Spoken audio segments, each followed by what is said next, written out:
जिला कांग्रेस हमीरपुर ने कांग्रेस पार्टी का 137वां स्थापना दिवस हर्षोल्लास के साथ मनाया। पार्टी कार्यालय में काफ़ी संख्या में कांग्रेसी नेता मौजूद रहे। समारोह की अध्यक्षता जिला कांग्रेस अध्यक्ष राजेंद्र जार ने की। उन्होंने कहा कि आज़ादी की लड़ाई में कांग्रेसी नेताओं का बलिदान कभी भुलाया नहीं जा सकता है। कांग्रेसी नेताओं ने प्राणों का बलिदान देकर देश को गुलामी की जंजीरों से मुक्ति दिलाई थी। उन्होंने कहा कि 137वें स्थापना दिवस पर उन कांग्रेसी बलिदानियों के बलिदान को याद किया जा रहा है। उन्होंने कहा कि आज़ाद देश में कांग्रेस ने विकास की नई इबारत लिखी। देश आज़ाद होने के बाद भारत को कांग्रेस सरकार ने विकास के पथ पर अग्रसर किया है। आज कांग्रेस पार्टी का 137वां स्थापना दिवस है, जिसको जिला कांग्रेस कमेटी अपनी तरफ से बड़े सद्भाव और श्रद्धा से मना रही है।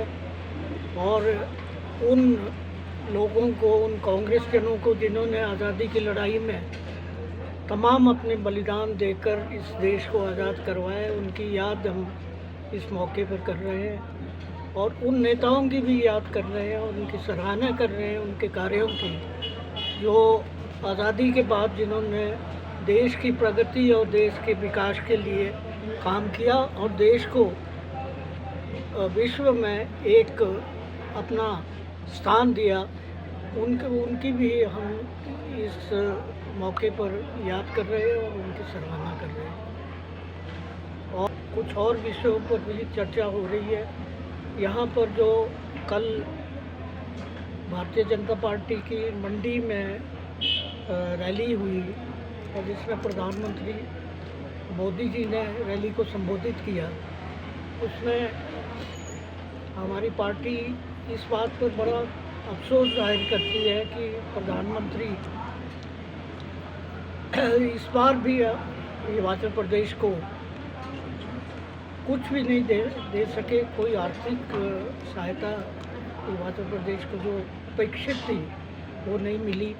इसके लिए हमारी तरफ से ये प्रस्ताव है कि जो करोड़ों रुपया इस पर खर्च हुआ ये रैली को ऑर्गेनाइज करने में, जबकि इस सरकार की 4 साला जो ये कार्यकाल रहा है उसमें कोई उपलब्धियाँ नहीं थी, उसके बावजूद इतने बड़े पैमाने पर जश्न मनाना और वो भी गरीब जनता के पैसे के ऊपर ये सब करना, पानी की तरह पैसा बहाया गया। जबकि इस वक्त पूरी तरह जनता महंगाई, बेरोजगारी और दूसरी जो जन विरोधी नीतियाँ हैं सरकार की, उससे पूरी तरह त्रस्त है और उसको भूख के लाले पड़े हुए हैं।